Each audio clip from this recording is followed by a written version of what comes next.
जो दुनिया की जिस मुल्क की $4 ट्रिलियन की इकोनॉमी है, जैसा कि आप स्क्रीन पर देख सकते हैं, टोटल रही है 105% की रफ्तार। जी हां, भारत की जीडीपी ग्रोथ कि मोदी है तो मुमकिन है। 5वीं बड़ी मईशत बन चुका है भारत। कभी इस तरफ भी तवज्जो दें। आईएमएफ ने ये डाटा दिया है जिसमें बताया है कि भारत की जीडीपी इस साल के एंड तक $4.3 ट्रिलियन पहुंच जाएगी और ये दुगने से भी ज्यादा है। एंड इस टाइम पे अगर आप देखेंगे major top 14 economies, top 15 economies के अंदर इंडिया का जो रेट ऑफ ग्रोथ है, इट इज द हाईएस्ट। उसको अपनी गलतियों से आईएमएफ का गुलाम बना दिया।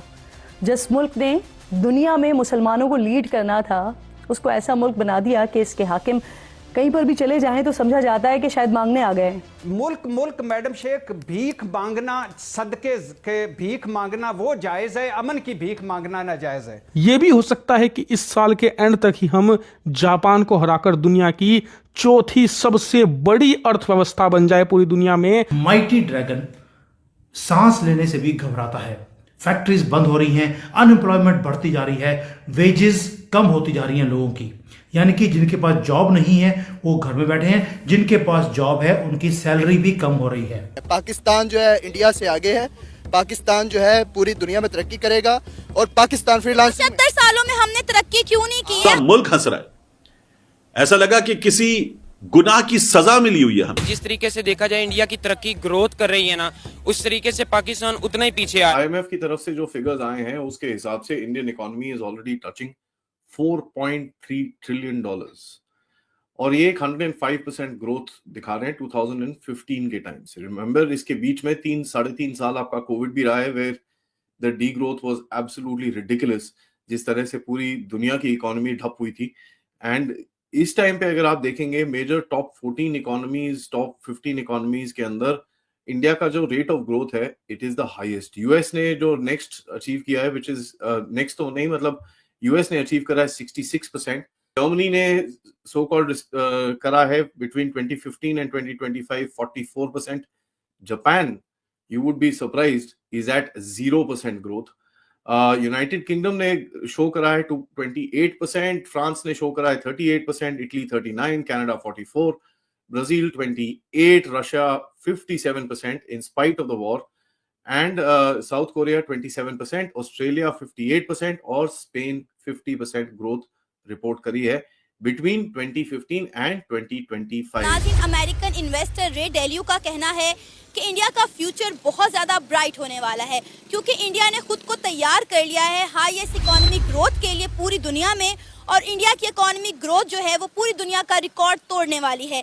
इसी पर आज हम बात करेंगे पाकिस्तान के अवाम से कि जहाँ कई ममालिक इस वक्त इकोनॉमिक क्राइसिस से गुजर रहे हैं, इंडिया की इकोनॉमिक ग्रोथ बहुत ज़्यादा तेज़ी से बढ़ रही है। इसके पीछे क्या वजूहात हैं, आइए जानते हैं पाकिस्तान की आवाम से। अमेरिकन इन्वेस्टर रे डायलू ने एक स्टेटमेंट दी है कि इंडिया का फ्यूचर बहुत ज़्यादा ब्राइट होने वाला है, क्योंकि उन्होंने खुद को तैयार कर लिया है हाईएस्ट इकोनॉमिक ग्रोथ के लिए पूरी दुनिया में, और वो पूरी दुनिया में जो है अपनी इकोनॉमिक ग्रोथ का रिकॉर्ड तोड़ने वाले हैं। क्या कहेंगे आप? देखें जी, इसके बारे में सबसे पहले हमारी बात जाती है कि हमारी पॉलिटिक्स जो है ना, उसको बेहतर करना होगा। जितने हमारे दूसरे मुल्कों के साथ मतलब के तल्लुकात अच्छे होंगे, उतना ही हमारे लिए फ़ायदा है। जैसे अब आप देख लें, हमारे जिन मुल्कों के साथ पहले तल्लुकात बहुत ही अच्छे थे, उनके साथ भी ख़राब होने लगे हैं। उसकी वजह हमारे मुल्क के बिगड़ते हुए हालात हैं। हालातों के ज़रिए आप देखे जाएँ कि हमारे आए रोज़ की रोज़ ये रैलीज़ वगैरह और मतलब कि हुकूमत के दंगे फिसाद, जिसकी वजह से हमें कोई भी इन्वेस्ट, हमारी चीज़ें ना उधर जाने के काबिल हैं ना उनकी आने के काबिल हैं। अच्छा, इंडिया के बारे में जो स्टेटमेंट इन्होंने दी है, इसमें आपको क्या लगता है कितने % रियलिटी है, ऐसा ही होगा?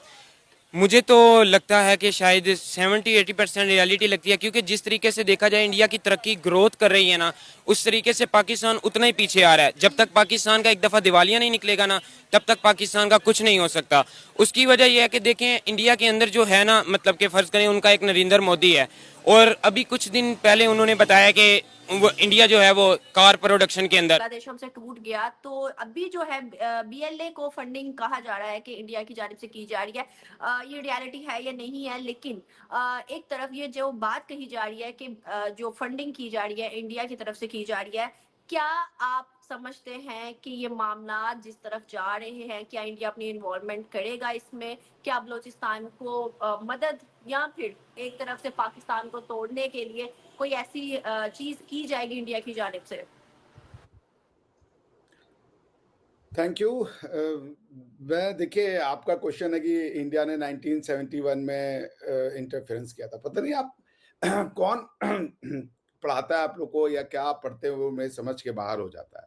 आप सिचुएशन क्रिएट करते हो और आप सोचते हो कि हम जो चाहें वो करते रहें, कोई उसमें कुछ नहीं बोले, भले उसका उसमें नुकसान हो रहा हो।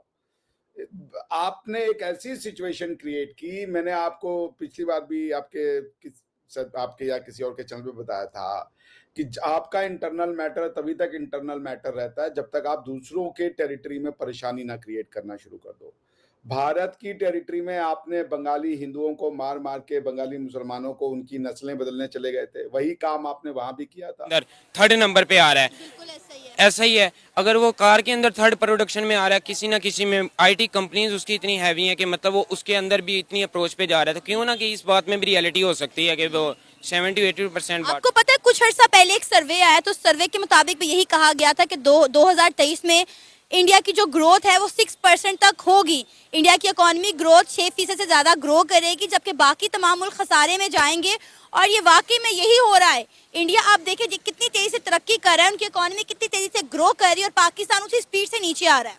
इसकी वजह यही है कि पाकिस्तान और इंडिया के दरमियान, मैंने आपको यही कहा है कि पॉलिटिक्स का क्लैश प्लान है। हमारे जो है नून लीग, पीटीआई जो मर्जी मतलब कह रहे हैं, मैं किसी भी मतलब के पॉलिटिक पार्टी को वो नहीं करा।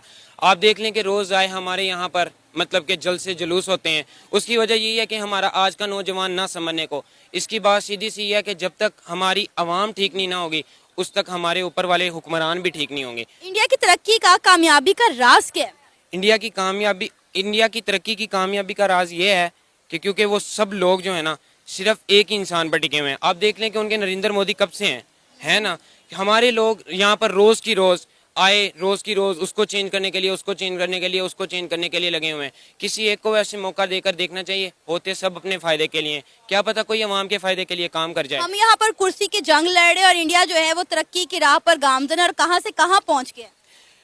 देखें, हमारी कुर्सी की जंग यही है कि यहाँ तक ही रहेगी। हम अवाम जो है अवामों को लेकर बाहर निकलते रहेंगे और लोगों को बताते रहेंगे कि हमारी पार्टी, हमारी पार्टी, हमारी पार्टी, और उनका स्लोगन्स और उनके नारे यही होंगे कि तरक्की तरक्की तरक्की। आने वाले वक्तों में क्या पता कि इंडिया जो है वो चाइना से भी आगे निकल जाए। चाइना की सही है, वो बहुत सारी चीजों में चाइना को पीछे छोड़ रहा है। कितनी बड़ी बड़ी कंपनीज हैं जो चाइना से उठकर इंडिया शिफ्ट हो रही हैं, वो अपने प्रोडक्शन बेसिस जो हैं वो इंडिया में शिफ्ट कर रहे हैं। क्योंकि हमारे वसाइल, आप देख लें कल मिनी बजट आया है, उस मिनी बजट के अंदर हमारी कब्रों के ऊपर भी टैक्स लगाया गया है। आप बताएं कि हमारे मुल्क को कौन इन्वेस्ट करेगा पैसे? जहां पर हमारे मुल्क के हालात खुद नहीं ठीक है तो वहां पर कैसे इन्वेस्टर आएंगे? किसी भी चीज़ को इन्वेस्ट करने के लिए वहां पर पहले हालात को देखना पड़ता है। अगर आप कोई भी चीज़, एक दुकान के अंदर ज्यादा रश होगा ना, तो अगर कोई बाहर से बिजनेसमैन जा रहा होगा तो उसका ये होगा कि अगर मैं इधर ज्यादा पैसे इन्वेस्ट करूंगा तो जितना रश है मुझे भी उतने ही पैसे मिलेंगे, ठीक है ना। तो अगर आप किसी भी मुल्क को देखेंगे ना तो उसकी आप सबसे पहले इकोनॉमी को पढ़ेंगे। अगर पाकिस्तान की इकोनॉमी खराब है तो फिर आप देख लें कि कोई इन्वेस्टर पाकिस्तान को मुंह नहीं लगाएगा और पाकिस्तान नीचे आएगा।